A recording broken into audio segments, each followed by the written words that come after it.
Yo, what is up to Harold Sullivan? It is Mark McGrath from the band Sugar Ray. Off the charts, but always in our hearts. And speaking of always in our hearts, Harold, thank you on behalf of the band and myself for being a huge fan of the music of Sugar Ray. It's because of folks like you, Harold, that have continued to enjoy the music of Sugar Ray. I still get to do something I love to do, and that is play music around the world. So again, Harold, thank you so much, and I'm honored you reached out to me, because I know that you enjoy music, and you're starting to write and make some of your own, which is fantastic. I understand you have a disability and lost your eyesight 4 years ago, but music is amazing, Harold, right? Music's for everybody. And it just makes the world better. So keep playing music, Harold. It's good for the soul, bro. It's good for the soul. I understand, too, that you are even working on your own podcast. So, Harold, you asked me a few questions. So let me see if I can answer them for you. For the Sullivan Project podcast, best of luck on that. And, Harold, I got to say, dude, I really admire your passion. I really admire you just following your dreams. You know, not everybody does. And could you imagine not doing that? Not trying to do something you love or chasing a passion? The journey is always the best part of it. So, Harold, enjoy it all. All right, let's get to your questions. What is your favorite song to perform? Well, that's pretty easy, Harold. There are 4 songs that I love to perform because they're, by the grace of God, they were big hits. Every Morning, Fly, Someday, When It's Over. When we play those songs live, you see the whole spirit and energy and the vibes of the audience get elevated. So any one of those 4 songs is amazing. Fly will always be the song that made all my dreams come true. You know, it was our first #1. It was our first hit. First time we were on MTV. First time we heard ourselves on the radio. So there's a lot of firsts with Fly. But any one of those 4 songs, I'm always honored to perform on stage. How did I get into music and how did I get started? Well, I was just a fan of music and still am.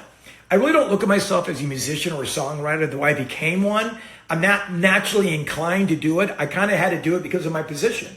I was the lead singer, so I started writing lyrics, and lyrics kind of lead to melodies. So I found myself being a songwriter because someone had to write the lyrics, right? And I was the lead singer. How did I get started? There was a band in high school that played all the cool parties, and I wasn't a cool guy in high school. I couldn't get into the parties. I'm still not cool now. I don't think anybody will argue with that. So I figured out if I hung out with the band and actually worked for the band, carried their equipment in and loaded the equipment out, all the sort of roadie stuff, I figured out that if you did that stuff, not only would I get into the parties, but by association, by hanging with the band, you know, you became a lot cooler. And 2 of those guys that were in that band eventually became in my band, Sugar Ray. So I've only been in one band my whole life. We started in 1988. I was actually a young man back then. Do I believe in the paranormal or supernatural? Harold, I believe in energy. I believe there's negative and positive energy. I believe you can attract that by how you internally feel, not how you externally feel. Because a lot of people can fake an energy. You can fake negativity. You can fake positivity. But if it's not truly in your soul, you're not going to receive the positivity. But if negativity is in your soul, you're truly going to receive that. So have I ever seen a ghost? No. Do I not believe in it? No. And I would never discount anybody that does. It just hasn't happened to me yet. And I welcome an experience. I'd love to have a paranormal or a supernatural experience. It's funny, too, because my best friend was executive producer on the show Supernatural, which ran forever. Have you ever been close to death or saved by something? But that's a really heavy question, Harold. Close to death? You know, it's funny when you see movies like Closed Doors or with swinging doors or things like I probably have been, Harold, and I don't even know it. You know, have it felt like I was going to actually die? No. Actually, I take that back. We were in a typhoon in Japan on a plane.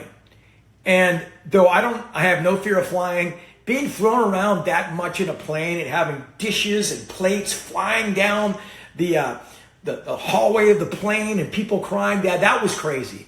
I didn't think I was going to die. I didn't think it was my time yet, but man, that was probably as close as I've ever felt to it. Any advice for someone in a small amount of weakness? Absolutely. We all always go through adversity. There is no way you can get through life, I don't care who you are, without it being a roller coaster of ups and downs. The thing you have to remember about moments of weakness is that they pass. All of it passes. And usually some of those moments are not as bad as you think they're going to be, so hit them straight on. You know what I mean? Also rely on support from your family and friends to get you through moments of weakness or, low moments. And don't be afraid to talk to people about it. People are more than happy to pull you up. I think there's a lot of good in humanity. And finally, would you sing part of one of your songs? Sure I will, my friend. Busting out the guitar right here. I just want to fly. Put your arms around me, baby. Put your arms around me, baby. I just want to fly, yeah. Put your arms around me, baby. Put your arms around me, Harold, yeah.